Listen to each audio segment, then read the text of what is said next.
If you clicked onto this video, you're probably either in one of two different situations. Either you started an Etsy shop already and you haven't been getting any sales, or you haven't started your Etsy shop yet, but you want to make sure that when you do launch your shop, you're able to hit the ground running right away and start making sales. Either way, I just want to let you know that I'm super proud of you because you're already on day one of my 30-day strategy to hit 100 Etsy sales. So in this video, I'm going to break down exactly what you need to do, step by step, day by day, to make sure that 30 days from today, your Etsy shop has at least 100 sales. So let's just get right into what else you should be doing on day one, which is today. So day one is all about developing your plan. The one thing that consistently separates successful Etsy sellers from unsuccessful Etsy sellers are that successful Etsy sellers treat their shop like a business, and unsuccessful Etsy sellers treat their shop like a hobby. So I want you to start thinking of your Etsy shop like a business instead of a hobby. And with any business, you need a business plan and you need a strategy to get sales.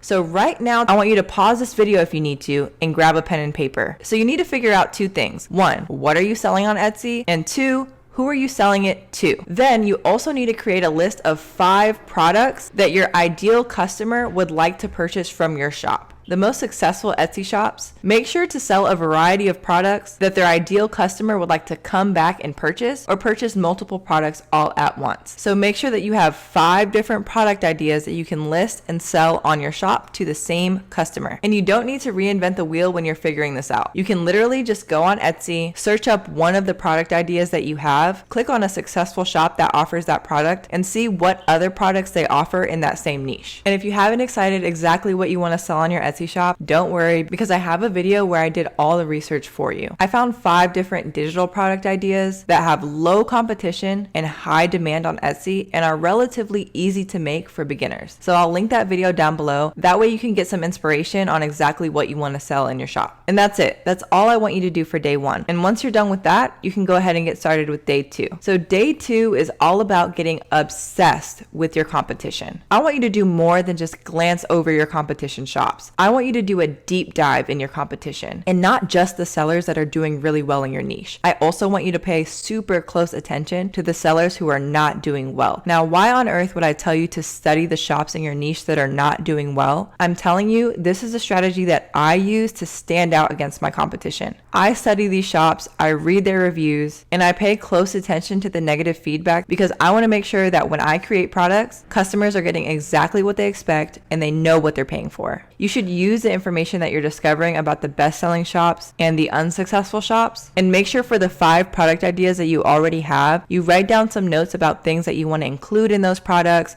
what you think your pricing should be, and how much value you want to include in those products. Again, don't just make a mental note of these things, write them down, because when you're creating your products, you want to make sure that any negative feedback that customers communicated about your competition is taken into consideration when you're making your products. So personally, when it comes to competing with other people in my niche, I never create the same type of product and then list it for $1 or $2 cheaper. Doing this is a race to the bottom. And when I've tried to do this, it actually hurt my sales in my shop because people didn't want to buy the product because they assumed that the value of the product was lower than my competitors whose products were priced higher. So instead of trying to outprice your competitors, you should try to add more value in your products than your competitors. Let's just use the example of selling Canva templates. So if you're going to sell Canva templates for small businesses on Instagram and your competitor sells a bundle for 25 templates for $8, instead of trying to sell 25 templates for $5, you should try to sell 30 templates for $8 or 50 templates for $10. So you're always trying to add more value instead of trying to lower the price. So at the end of day 2, you should really understand your niche. You should understand who your ideal customer is and what they want out of their products, and also what they don't want out of their products. And once you have all that information written down, you're ready to move on to day 3. So day 3 is probably the day that most Etsy shop sellers are going to enjoy the most. And a lot of people actually start here before they do the foundation of developing their strategy in day 1 and day 2. But day 3 is all about branding. So you're going to do all the fun stuff. You're going to name your shop, you're going to create your logo, and you're really going to take your time with this and make sure that your logo and your shop name reflect the values of your shop and are appealing to your customer. You also want to make sure that while you're appealing to your customer, that you stand out among the competition. Don't just look at the competition shop and then try to make a shop with the exact same colors or a similar name. I have a super high conversion rate in my niche, and that's partially because I not only add a lot of value in my products, but I also went against the grain, and I took a chance and I used really bright colors and a really fun logo, and I made my shop feel super playful in a niche where my competitors are a little bit more serious and muted. So when you create your logo and you pick your colors and you choose your name, don't forget to stay true to your personality and don't be afraid to stand out. But also don't overthink this step too much. You can always go back later and change your logo and tweak your branding. Okay, so now for the next 13 days, you're going to be doing the same thing over and over and over. And trust me when I say this, you need to do this if you want to hit 100 sales in your first 30 days on Etsy. So for the rest of week 1 and then for all of week 2, all you're going to be doing is building your inventory. This is where your area of expertise is really going to come in. So whether you're selling digital products or you're crocheting, no matter what it is you're selling, you need to spend the next 13 days creating the most valuable, professional looking products that you can. So everyone's schedule is completely different, and the amount of time that you're going to be able to dedicate to creating inventory for your shop is going to completely depend on you. But I recommend that if you're doing a digital product shop, you build up your inventory with anywhere between 5 to 15 really high quality products. And when I say that I want you to create your inventory, I mean that I want you to create each product from start to finish. So that means that you're creating valuable products with high demand and relatively low competition. And it also means that you're creating high quality, very attractive listing covers for each of your products. If you're not sure how to create listing covers that stand out against the competition and result in a higher conversion rate or a higher rate of people actually purchasing your products, leave me a comment and I'll make another video going into detail about that. Now, for each product that you create, in addition to finishing the entire product and creating the listing cover, you also need to figure out what you're going to name your product and write a good description for your product. Now, don't get too fancy with the naming of the product. Just make sure that in your product title and in your product description that you're using keywords that your customers are typing in when they're looking for the product. You can get a good idea of which keywords to use in your product by typing your product into the search bar of Etsy and seeing the recommended searches that pop up with additional long tail keywords. You want to integrate the relevant long tail keywords into your product title and into your product description. That part is super important because if you don't use relevant keywords, your product is not going to rank in search and you're not going to hit your 100 sales. So pay careful attention and spend some time curating a good list of keywords for each product. At the end of those 13 days of building your inventory, you're officially done with your first 2 weeks of being an Etsy seller and you haven't even listed anything yet. And I know this might sound crazy to some people, but like I said before, this strategy is going to be what separates your shop from all of the other Etsy sellers who are running their shop like a hobby. You've done the work and you've created the foundation to launch your Etsy shop like a business that generates revenue.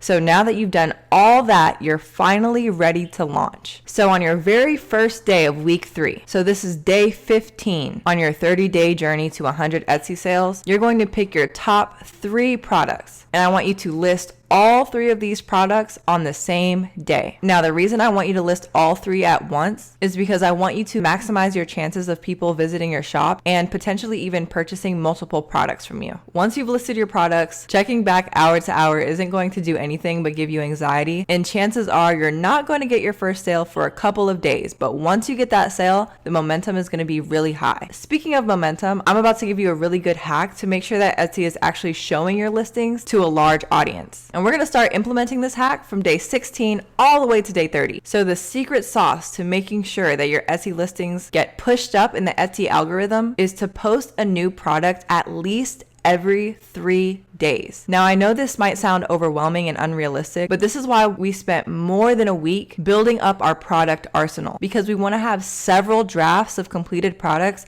that we can put out every 3 days. The more often and consistently you list your Etsy products, the more you're communicating to the Etsy algorithm that you are an active seller. And Etsy wants active sellers to rank higher in search, because chances are that if you're an active seller, you're communicating with your customers and they're going to receive a better customer customer experience and be more likely to come back and shop on Etsy. So for the rest of your 30 days, you're going to be posting a new product every 3 days. And while you're doing that, you're also going to be working on creating new high value products as well. So the more products you created last week, the slower your pace can be for creating new products in the last 2 weeks of your 30-day plan. So while you're putting out those products every 3 days, I want you to pay really close attention to the advice that I'm going to give you for success in week 4 and beyond. Week 4 is all about endurance. So you've done the work. You've picked your niche. You've created the very first products for your shop. You've listed them. You've made your first listings. You've posted them. And you've done all the research to make sure that you're going to be successful on Etsy. You're now a certified Etsy seller, and you should pat yourself on the back because you're already guaranteed to be more successful than 90% of other Etsy sellers. You've built the foundation for a successful business. You've developed a strategy for success that most Etsy sellers never take the time to create. And now all you need to do to make sure that you become a top Etsy seller is rinse, wash, and repeat. Week 4 and beyond is all about consistency. Every week, you need to set aside at least 1 hour a day to recreate the steps that you've already taken to launch your business. This is going to look a little bit different every day. Let the beginning of the week be your research period. So do some research about the products that you're interested in making that week. And once again, compare the best sellers from the products that aren't selling well. Read those customer reviews to figure out how you can create a product that's going to stand out from everyone else's. Then, in the middle and the end of the week, recreate those products and make sure that you're adding more value. Once again, the worst thing that you can do is undercut people with their prices. So make sure that you're pricing your products comparatively to your competitors, but adding more value in your products. Every week from week 4 and beyond, you should aim to post at least 1 to 2 products on Etsy. Now, this is going to look different for everyone, I know. Depending on your niche, it's going to take you longer to create these products. And creating one really high valuable product a week is better than creating 2 mediocre products a week. But keep in mind that the more often you post your products, the faster you're going to reach your goal of hitting 100 sales on Etsy. Now you have your plan to hit 100 sales in 30 days all laid out for you. All that's left to do is put in the work. If you want to give your shop the highest chance of success, I want you to take a moment and hit the subscribe button on this video, because every single Wednesday I'm going to put out a new video to help you maximize your success on Etsy and make the most money possible with your shop. And you don't want to miss the resources or the strategies that I include in my videos. I want you to turn your Etsy shop into a profitable business. So if you have any specific questions or there's anything you need help with, don't be afraid to post your questions in the comments below, because I'm always happy to answer them. Now, if you're all set and you're ready to launch your shop, I want you to go ahead and watch the video that's going to pop up at the end of this one, where I show you exactly how much I made as a new Etsy shop, so that way you know exactly how much you can expect to earn using the strategy that I just taught you. Thanks for watching.